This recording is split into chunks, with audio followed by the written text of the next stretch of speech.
मी कधी माहेरी आले ना, की बाहेर बसून चहा, नाश्ता हे करायला मला खूप आवडतं आणि सगळ्यांसोबत गप्पा मारत-मारत पहिल्यापासूनची मला सवय आहे. तुम्हाला पण अशी सवय आहे का बाहेर बसून सगळ्यात चहा वगैरे प्यायची? मावशीचा 50वा बर्थडे होता त्याच्यामुळे त्याला हॅपी बर्थडे असं विश केलं आणि तिच्यासाठी मस्त असा ड्रेस घ्यायला गेलो. या दादाकडे गेलो तिथे मस्त-मस्त ड्रेसेस असतात. त्याच्यानंतर मग येताना फळं वगैरे घ्यायची होती. मग ज्यूस पिला आणि आमच्या इथे करणार होतो बर्थडे. सो केक आणायला गेलेले आणि त्यांनी मला ना ही छोटीशी मस्त अशी पेस्ट्री फ्री दिली बिकॉज त्या रील्स वगैरे बघतात आपल्या. So thank you so much. आणि केक तर फ्रेश बिग हाऊसमधून आणलेला, तिथून खूप मस्त लागतो. आणि मग इथे आम्ही डेकोरेशनची तयारी करायला घेतली. आमच्या इथे असल्यामुळे दम निघाला पूर्ण फुगे फुगवून.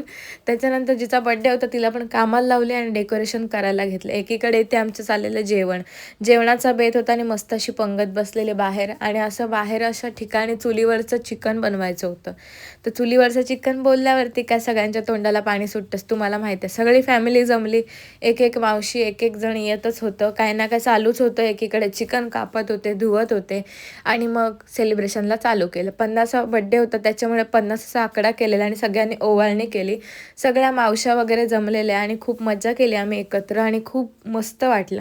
तर फोटोज वगैरे खूप असे क्लिक केले. त्याच्यानंतर यांना सगळ्यांना हाय करायला सांगितलं आपल्या व्हिडिओमध्ये.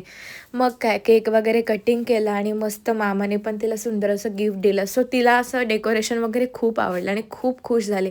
बड्डे माझा पण असं वाटते की नाही तुम्हाला पण. त्याच्यानंतर मग जेवणाची तयारी सगळं झालं आणि मग सगळीजणं मस्त अशी जेवायला बसली. एक दिवस असा कसा गेला ना सगळ्यांसोबत कळलंच नाही. इतकी भारी मजा केली ना, सगळे एकत्र असल्यावरती खूप मजा येते. भेटू नेक्स्ट.